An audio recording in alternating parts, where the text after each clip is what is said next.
Good day, viewers. Welcome back to the Preaching Humanist with David Oliverio. That is I. Common ground. Do we have common ground with believers? Those of us who identify as secular humanists, atheists, and agnostics. Do we share values and virtues and morals and so forth? Not long ago, one of the weekends down in San Antonio at the Alamo, I had a very angry older couple, probably about my age, approach me. They were fundamentalist Christians. They wanted to fight and to argue. I normally don't go that route anymore. I'm trying to reach other type people that are open and ready for secular community. Anyway, they came and I tried to defuse them. Didn't do a very good job. I tried to explain to them, hey, we have many things in common. We're human. We have shared virtues, same values, and so forth. He didn't have any of that. So he put his finger up in my face and said, David, we are nothing alike. Nothing.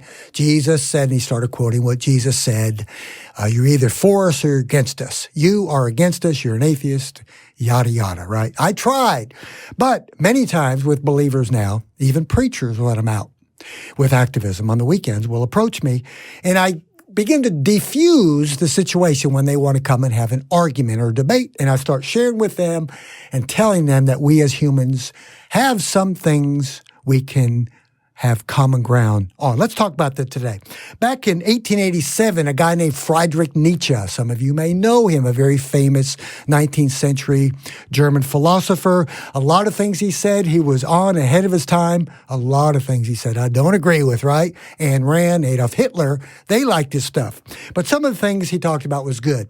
In his book, Genealogy of Morality, written in 1887, he discussed this thing called master morality versus slave and herd morality. Very interesting. He goes on and talks about the virtues of each particular group. Now, the master morality virtues were contempt for the weak. I think we all know people like that, right? People that really don't care about the weak and the less fortunate type people. Another virtue of the master morality is self-confidence, pride, courage, and strength. We all have met people like this that seem very insensitive to the needs of others. It's the all about me individualism, right? Now, he goes on, Nietzsche, went on in his book to talk about the slave and herd morality and its list of virtues. Now, interesting, listen to this. Interesting that he labeled this as Christian virtues and utilitarian.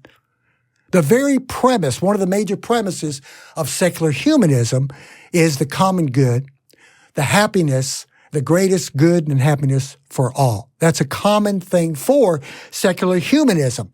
We value that. It's a major virtue. So here he says that Christians and utilitarian people, which includes secular humanists, have shared virtues. Slave and herd morality was designed to protect the weak from exploitation from the strong. Isn't that what it's about for those of us that tend to reach out and want to help others? We want to protect the weak in our groups, in our race, the human race, from the strong, the exploitation.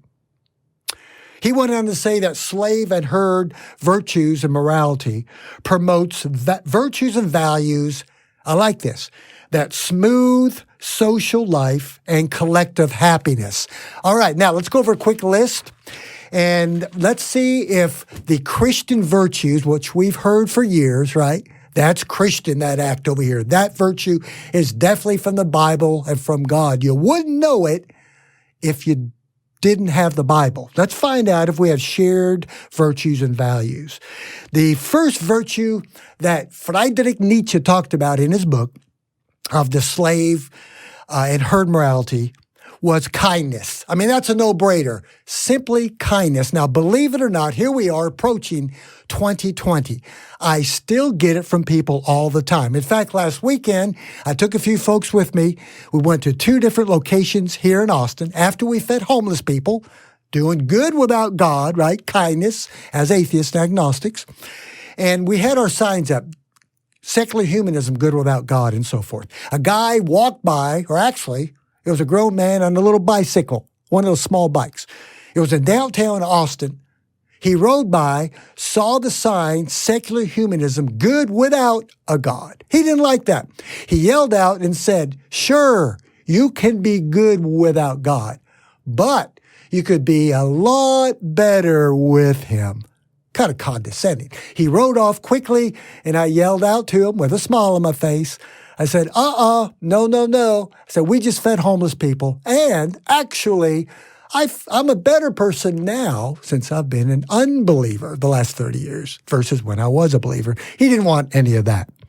So let's talk about another virtue. The next one was benevolence. I like to say that benevolence is kindness in action, putting your kindness into action. And right away, believers tell me, well, David, of course, but you learned that kindness and benevolence from the Bible.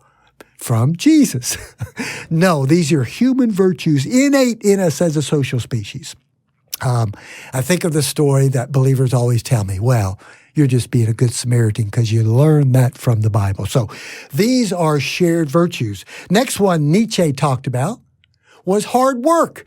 And I remember in the Bible back years ago, I would read from the book of Proverbs where it says, consider the ant, thou sluggard or lazy person. Look how the ants and the termites and the bees work hard, right? The division of labor and so forth.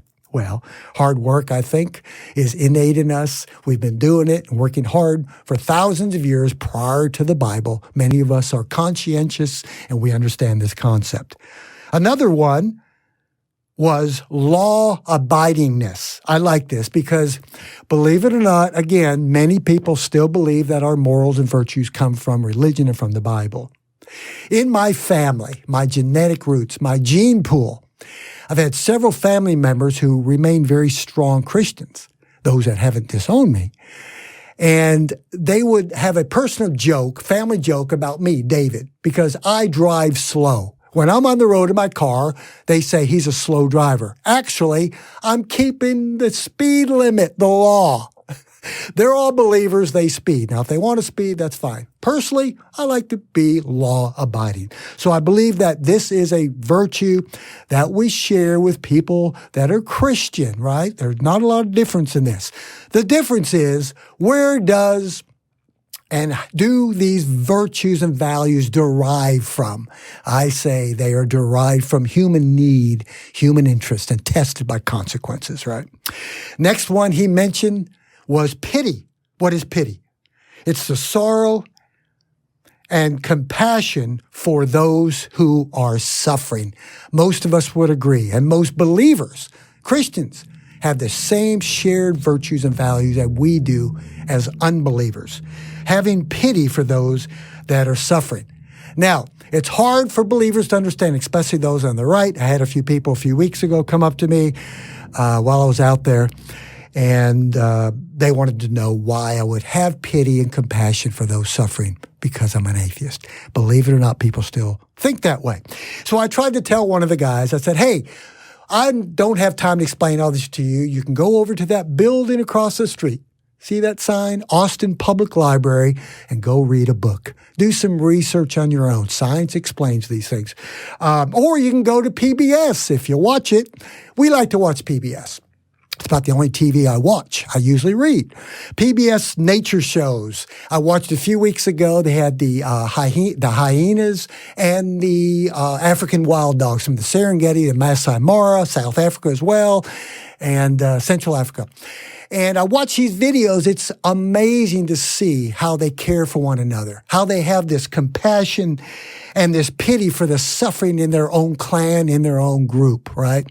The hyenas take care of each other. They feed those that are weak in the group, even if they're not related. They have this innate sense of pity inside of them. The African wild dogs, I explained to the Christian, I said, even these dogs and other mammalian group species take care of the sick. And I explained to him about this video and how beautiful it was that when the dogs went out hunting, those that were sick were left behind. They came back and shared food and comforted those that were suffering in their group. This is called pity. This is a shared virtue and value we have with believers. Why do we share these things? Because it's just human. There's nothing supernatural going on here. And the last one was justice.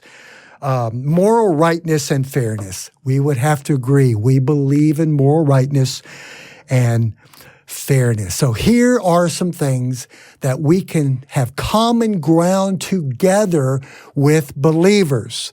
There is a difference, obviously, the way we think in different areas, but as far as virtues and values, we can find common ground with people.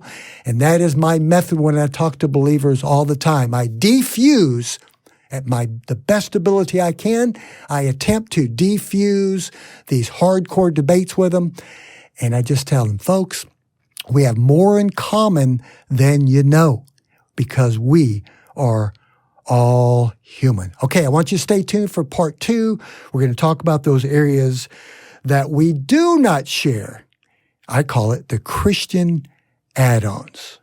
All right, thanks for watching. And remember, let the light of secular humanism shine. Have a wonderful day.